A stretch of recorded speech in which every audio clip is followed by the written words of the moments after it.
Halo semua, kembali lagi di channel Riderman Hua. Di video kali ini, admin akan menceritakan kelanjutan dari cerita komik Absolute Sword Sense. Pada episode sebelumnya, setelah Son Wonwi berhasil membunuh dua orang anggota Kultus Blood, tiba-tiba Son Wonwi mendapat pukulan keras tepat di wajahnya, sehingga dia tak sadarkan diri. Sebelum ke cerita, alangkah baiknya like, komen, dan subscribe-nya dulu agar admin dan channel ini terus semangat dalam membuat video. Karena tanpa dukungan kalian, channel ini tidak akan pernah berkembang. Tubuh Wonwi pun diperiksa oleh pasukan Kultus Blood. Mereka menemukan tanda pengenal di tubuh Wonwi. Ternyata bocah ini bernama Su Wonwi, berasal dari distrik Yinyang, kota Luoyang.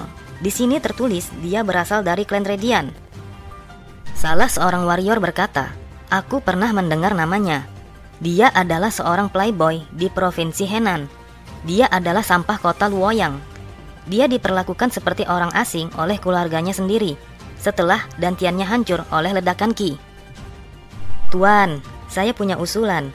Karena dia adalah anak dari klan ortodok, bagaimana jika kita membawanya dan membesarkannya sebagai mata-mata?" Kapten warrior itu pun berkata, "Jangan, tidak perlu, tidak ada gunanya membesarkan seorang bocah keparat ini yang dirinya bahkan tidak memiliki dantian.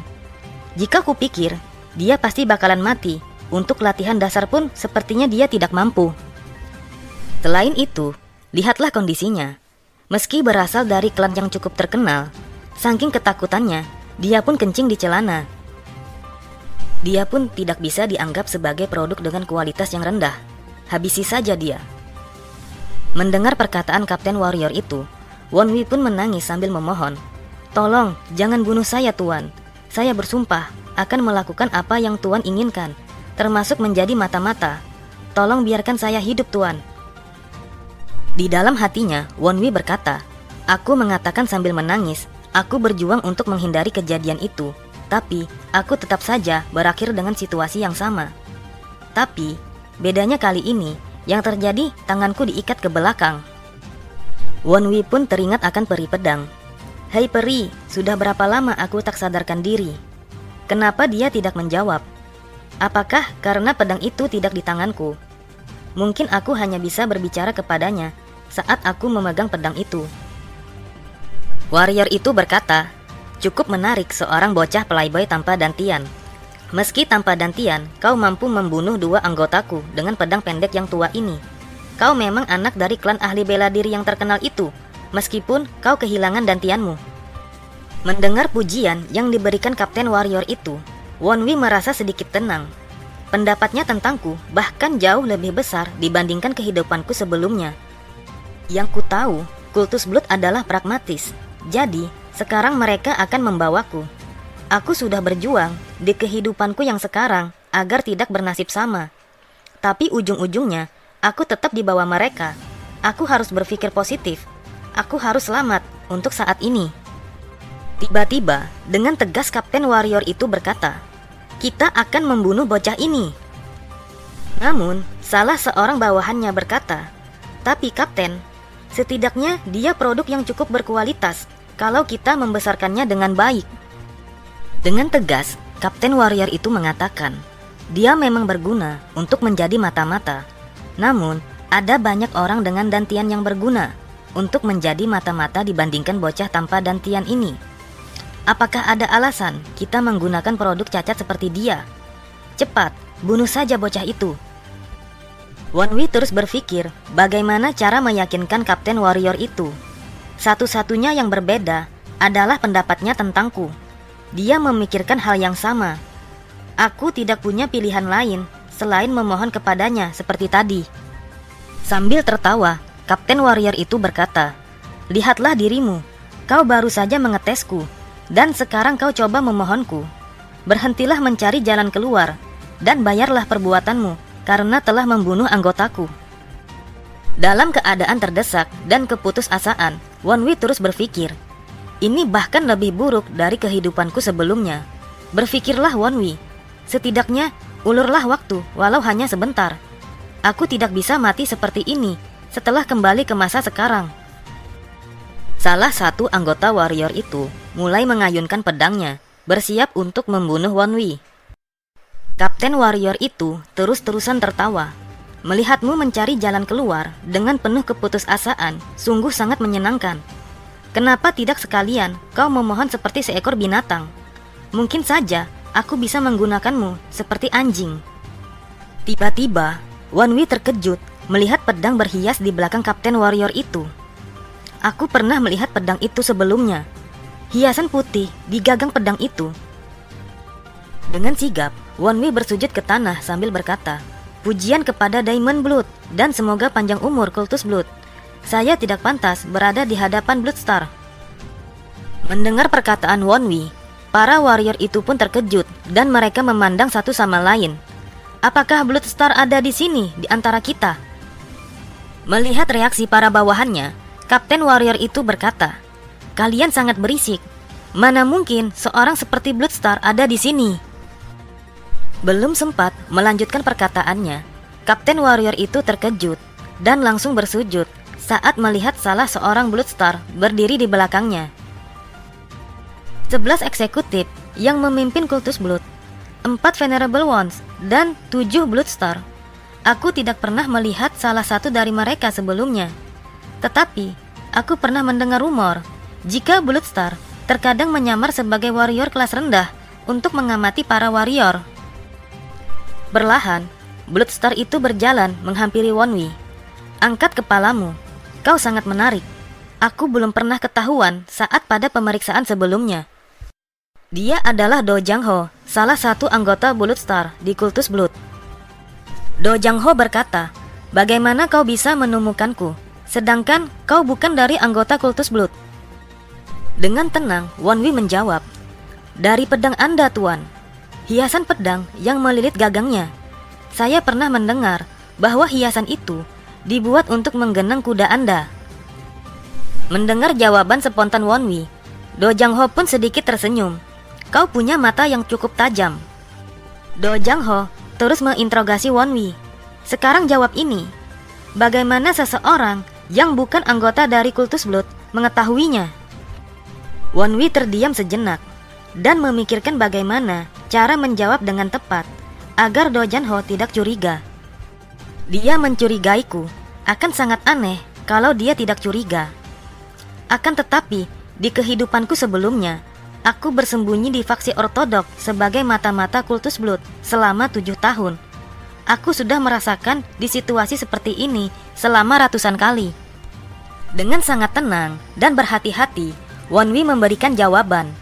"Karena saya ini memiliki hubungan darah dari Kultus Blood di peredaran darah saya." Di dalam hati Wonwi berkata, "Jika urusan berbohong, aku sangat percaya diri." Sontak para warrior langsung terkejut saat mendengar jika Wonwi memiliki darah Kultus Blood. Apakah dia mengaku kalau ada keturunan Kultus Blood di klan Radiant? Tapi, bagaimana bisa itu terjadi? Wonwi melanjutkan, "Kakek saya dari pihak ibu sempat berpartisipasi dalam perang ortodok sebagai warrior kelas rendah dari pasukan darah serigala.